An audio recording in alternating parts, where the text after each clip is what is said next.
What is the object of our existence?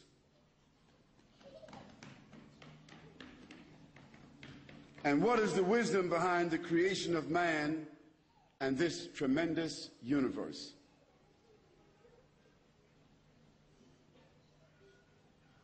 Think about that question. Think about it seriously.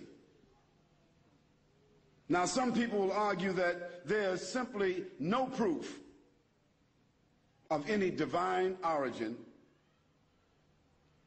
of this world. And there's no proof that there's a God.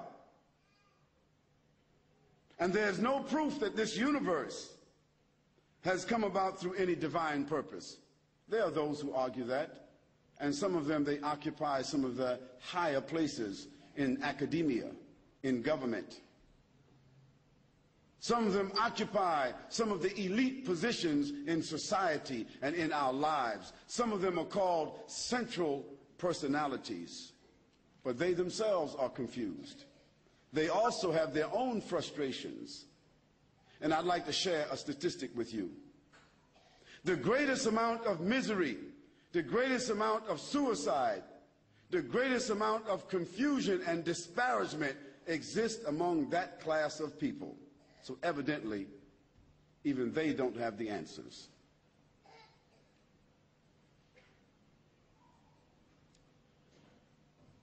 Now, there are people who argue this way, and they say that perhaps this world came about by chance. That means random. That's what chance means, random. Like going to the gambling house. You call it here the gaming rooms. They have a nice name for it here.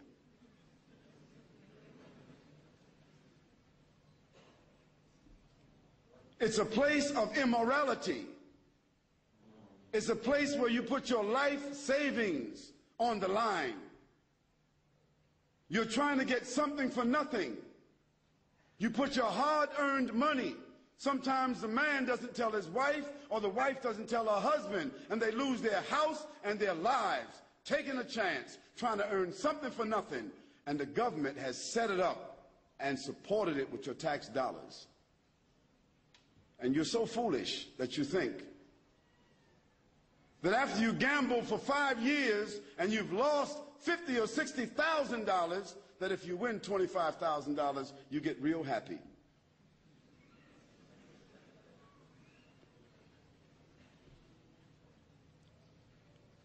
So thinking that this world came about by chance is the same as thinking that when you put money in a slot machine that the numbers come up by chance. They don't.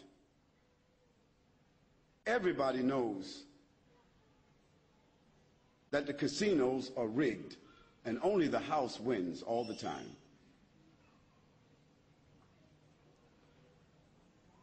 But to think that this world came about in the same way that people gamble, random choice, well, let's put that to a test. This is an example that you can do in your home with your children.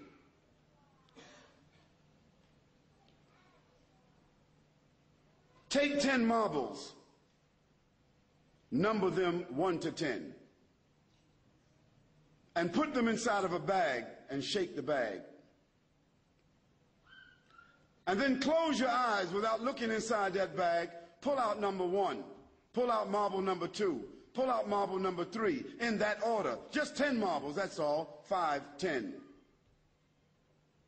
What do you think the chances are pulling out those 10 marbles in that order without looking at them? Does anybody here that's a mathematic genius, knows about calculus, knows the random chance? Does anybody know the chance?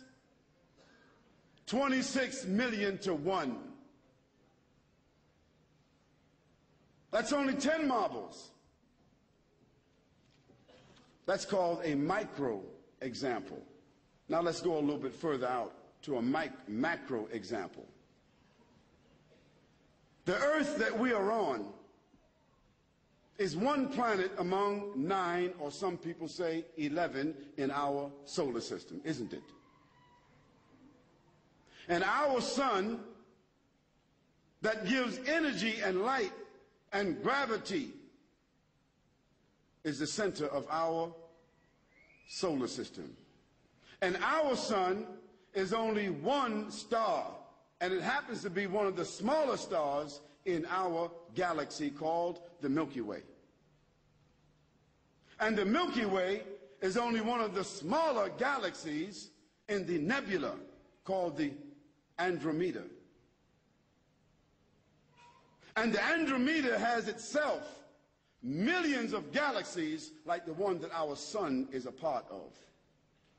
And there are millions, or literally countless galaxies, clusters of galaxies like the Andromeda, that have been predicted by sending out sound and light.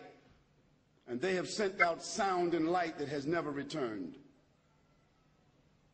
Now, all of this diverse order that we see in the heavens, that we are able to somewhat calculate and predict, that we call night and day, time, all of this is in order that allows us to calculate. Tell me, if you can't pull out 10 marbles in order, how did all of this come in order? Evidently, man didn't do it, because man is only a drop of water on the earth, significantly nothing. You can't even see him if you get a certain distance. He's forgotten about. So I say to you, certainly, this whole great world with all of its great orchestration could not have just come together. And even if we accept the Big Bang theory, someone had to create that combustion. Because after the bang came about, everything came in order. So order does not come from disorder. You can't get out of your bed in the morning and don't make your bed and come back and your bed is made unless you got a maid. You can't demolish a house and come back and the house came back together unless you got a reconstruction crew.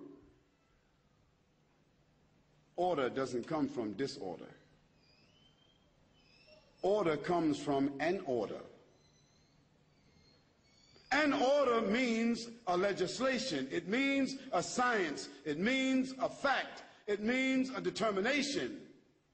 And if man wasn't around when that Big Bang took place, he had nothing to do with that determination or anything after it.